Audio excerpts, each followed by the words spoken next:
propuesta es hablar sobre la importancia de la perspectiva de género, la enseñanza del derecho para lograr una tutela judicial efectiva en los procesos civiles y penales desde una crítica feminista del derecho.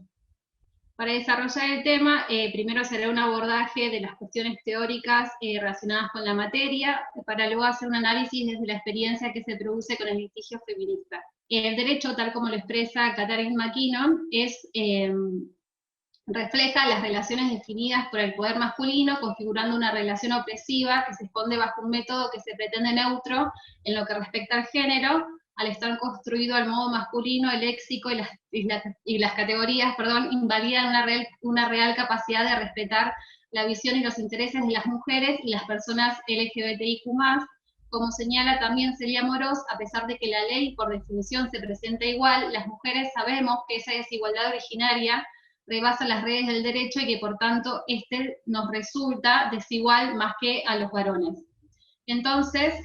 para sintetizar esta parte, el derecho como institución moderna adopta los postulados de las ideologías patriarcales y androcéntricas y legitimó y legitima y estableció y establece formas de ser, del deber ser, tanto para hombres como para mujeres, y esto implicó que todas las figuras jurídicas de nuestro derecho positivo se crearon desde la perspectiva y experiencia del arquetipo del varón, de este hombre de la modernidad, blanco, propietario, burgués, instruido, heterosexual, católico, etc. Durante siglos, en nuestros discursos legales, nuestros discursos jurídicos, emplearon un lenguaje gínope, omitiendo y excluyendo a las mujeres y sobre todo nuestras experiencias. Lo que en el ámbito de la epistemología se conoce como violencia epistémica, entonces tuvieron que transcurrir largos años y arduas luchas por parte de los movimientos feministas para que los derechos de las mujeres comiencen a ser considerados, al menos desde lo formal, y se vayan incorporando paulatinamente a nuestro derecho positivo. Aún así, hasta el día de hoy se nos niegan derechos fundamentales como el derecho a la autonomía de nuestros cuerpos y el derecho a vivir una vida libre de violencia. Todas estas cuestiones tornan inevitable que en el Poder Judicial como institución y que sus integrantes, con salvadas excepciones, reproduzcan sesgos de género y de clase.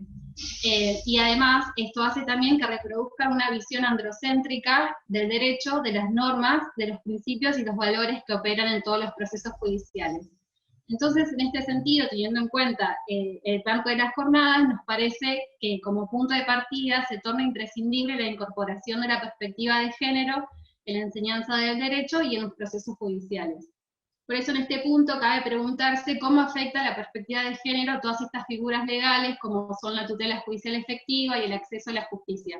Y de qué manera la enseñanza tradicional del derecho se relaciona con el acceso a la justicia de las mujeres cis, las lesbianas, las personas trans y travestis, y no binarias. Entonces es importante destacar que la perspectiva de género, introducida por las teorías feministas, irrumpe en nuestra sociedad como una herramienta de análisis crítico de la misma,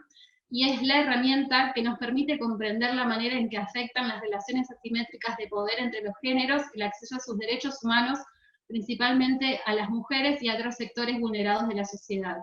La perspectiva de género nos permite reconocer los estereotipos que operan socialmente y que se cristalizan en los procesos judiciales. También pone de manifiesto que las desigualdades estructurales entre los géneros deben ser superadas mediante mecanismos legales no solo de protección, sino de prevención y de sanción. La enseñanza tradicional del derecho carece totalmente de esta herramienta que resulta vital para poder hacer un análisis completo de todos los factores que se ponen en juego dentro de un proceso judicial y en la sociedad misma, y sobre todo en los procesos de violencia intrafamiliar. Por lo que necesariamente debe cuestionarse la manera en que se forma a los operadores jurídicos. Por eso desde la red de abogadas feministas consideramos que dicha formación debe ser interdisciplinaria y con perspectiva de género necesariamente. Por otra parte, hablar específicamente de una tutela judicial efectiva implica referirse también al acceso a la justicia, y esto tiene cierta complejidad, ya que abarca cuestiones de políticas públicas y cuestiones sociales, no solo jurídicas. Entonces, durante mucho tiempo, con una preponderancia del formalismo jurídico, se la consideró solamente al acceso a la justicia como el acceso a la jurisdicción propiamente dicho. Luego, con una visión más crítica y atenta al paradigma de los derechos humanos y aplicando una perspectiva de género, se amplió el concepto y lo que abarca el concepto de justicia en sí. Se estableció que implica la libertad de acceso a la justicia, de petición, obtención en tiempo y en forma de una sentencia, de medidas de protección, y que esas sentencias se pueden hacer realmente efectivas. Este principio y derecho a una tutela judicial efectiva deriva también en otros principios y derechos y principios jurídicos, como la celeridad, oficiosidad, que deben estar presentes en todos los procesos jurídicos y que hacen también a la tutela efectiva. Paralelamente, es importante subrayar que preexisten mitos y creencias que operan en todos los procesos judiciales. Los mitos, que vienen a ser estos imaginarios sociales que privilegian determinados valores y posturas, adquieren otra relevancia en el ámbito jurídico y sobre todo en este tipo de procesos. Estos terminan minimizando las situaciones de violencia y restringen el acceso a la justicia de las mujeres. Por ejemplo,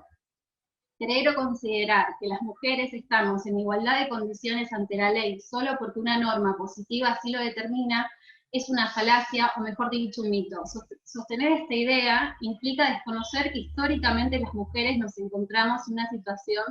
de subordinación, de inferioridad, y es ignorar la manera en que operan las violencias simbólicas y los patrones socioculturales que promueven y sostienen la desigualdad entre los géneros. Nuestra experiencia como abogadas feministas litigantes nos permite reconocer y diferenciar ciertos sesgos que se repiten en los procesos judiciales en materia de violencia intrafamiliar. Estos sesgos se producen a causa del desconocimiento de las dinámicas que se originan en este tipo de procesos, las cuales se relacionan con las consecuencias y con los daños que ocasiona la violencia, sobre todo a nivel psicológico, con las complejidades que implica el proceso que comienza una mujer cuando comienza con esta ruta crítica de la violencia. Es decir, básicamente lo que impide una tutela judicial efectiva es la falta de perspectiva de género por parte de los operadores de la justicia que impiden que esta tutela sea efectiva. Podemos citar algunas cuestiones que observamos desde nuestra praxis feminista, y lo primero a señalar es que vemos un gran límite a la tutela judicial efectiva con el hecho que en el marco de las causas penales no se otorguen medidas de protección. Más allá de que la ley 26485 de protección integral permite que cualquier juez o jueza pueda tomar este tipo de medidas, en el foro penal son bastante reacios o reacias a otorgarlas. Por otro lado, en el ámbito de la ciudad autónoma, al realizar la denuncia ante la OED, si bien se otorgan inmediatamente las medidas de protección, casi de manera exclusiva, las únicas medidas de protección que se conceden son la exclusión del hogar y provisión de contacto y acercamiento. Otra cuestión también, dan por sentado que las medidas que se otorgan en el juzgado civil neutralizan cualquier riesgo dentro del proceso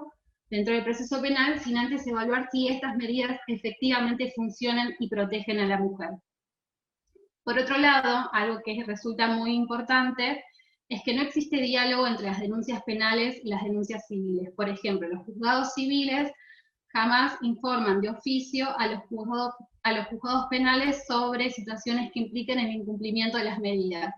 En este sentido, muchas veces las denuncias por desobediencia no avanzan y a las mujeres les resulta muy dificultoso acceder a patrocinios jurídicos para realizar las querellas penales. Entonces, esto evidencia que los juzgados asumen una visión más bien del tipo procesalista en este tipo de procesos y sostienen los formalismos jurídicos por sobre los derechos subjetivos, por sobre los derechos humanos de las personas que intervienen. A su vez, en relación a las medidas cautelares que se pueden dictar en el foro civil, nos encontramos que muy pocas veces los juzgados de manera automática otorgan los que responde a que hacen una interpretación sesgada del contexto de violencia, ya que no consideran a la violencia económica como un tipo y una modalidad de violencia. Entonces, en estos casos, las mujeres deben pedir más de una vez que se otorguen estas medidas de alimentos provisorios. Obviamente también es un gran problema que estas medidas de alimentos provisorios se otorguen por menos tiempo que las medidas de provisión de contacto y acercamiento. Otro punto a destacar es que generalmente se obliga a las mujeres a sostener lo mismo, por más que sea un requerimiento de parte, no es una medida que se suele dar, y esta cuestión también cristaliza la interpretación sesgada que se realiza de la ley 26485 y la falta de una perspectiva de género que lleva a tomar medidas preventivas. Otro gran problema que afrontan las mujeres que sufren situaciones de violencia y quienes litigamos es que cada juzgado aborda las denuncias por violencia intrafamiliar de una manera distinta, totalmente arbitraria. No existen criterios comunes en estos procesos, por ello consideramos de gran importancia la creación de foros especializados tanto en el ámbito civil como en el ámbito penal para este tipo de procedimientos. También podemos destacar la falta de equipos interdisciplinarios especializados en violencia en los juzgados para que se adopten otro tipo de medidas que sean también preventivas o que se realice un abordaje integral de esta situación de violencia, por ejemplo, interviniendo o haciendo intervenir a otros dispositivos que puedan realizar otro tipo de abordaje en esta situación que no sean solo las medidas de protección. Por otra parte, consideramos que otra gran forma de minimizar la violencia es considerar que las niñas y adolescentes, si no sufren la violencia intrafamiliar de manera directa, no son víctimas de la misma. Esta creencia también nos demuestra la falta de perspectiva de género en las interpretaciones judiciales y el desconocimiento real que existe en torno a lo que son los contextos de violencia, los daños y las graves consecuencias psíquicas que genera la violencia intrafamiliar en las personas afectadas y posteriormente en el tejido social. Una vez que se realiza también la denuncia por violencia intrafamiliar, suelen iniciarse paralelamente otro tipo de reclamos, alimentarios, divorcios, regímenes de comunicación, etc. Y en este tipo de procesos que se inician posteriormente, primero que se los toma todos de manera sesgada, lo que hace que el contexto de violencia no se entienda como tal y se lleguen a tomar medidas que terminen afectando también la protección de la mujer,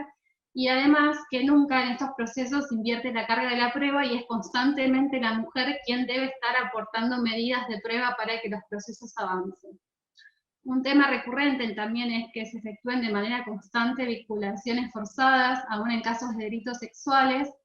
y por ejemplo también en los casos de abuso sexual infantil se sigue priorizando el vínculo paterno. Además, que también en este tipo de casos, también en casos de régimen de comunicación, se aceptan fundamentos en donde se interpone el SAP, o sea, el falso SAP, el falso síndrome de alienación parental, que los cuales, por carecer de asidero jurídico y científico, deberían desestimarse de manera automática, cuestión que no sucede. También otra cuestión que sucede en los juzgados civiles es que no se aplica el principio de oficiosidad, prácticamente no se toman medidas de oficio, toda medida que se tomen estos tipos de procedimientos, en estos tipos de procesos, deben ser solicitados a pedido de parte. Hasta el momento, ninguno de los reconoce el no pago de una cuota alimentaria como un tipo y modalidad de violencia, ni siquiera como parte del contexto de violencia. Por ejemplo, en las audiencias de alimentos permiten armar un régimen de comunicación en favor del progenitor, pero en los regímenes de comunicación a las mujeres no se les permite solicitar una cuota alimentaria. Claramente esto responde a un sesgo de género y la pone a la mujer en una inferioridad de condiciones respecto al varón que requiere un régimen de comunicación. Por otra parte, también las denuncias por violencia intrafamiliar,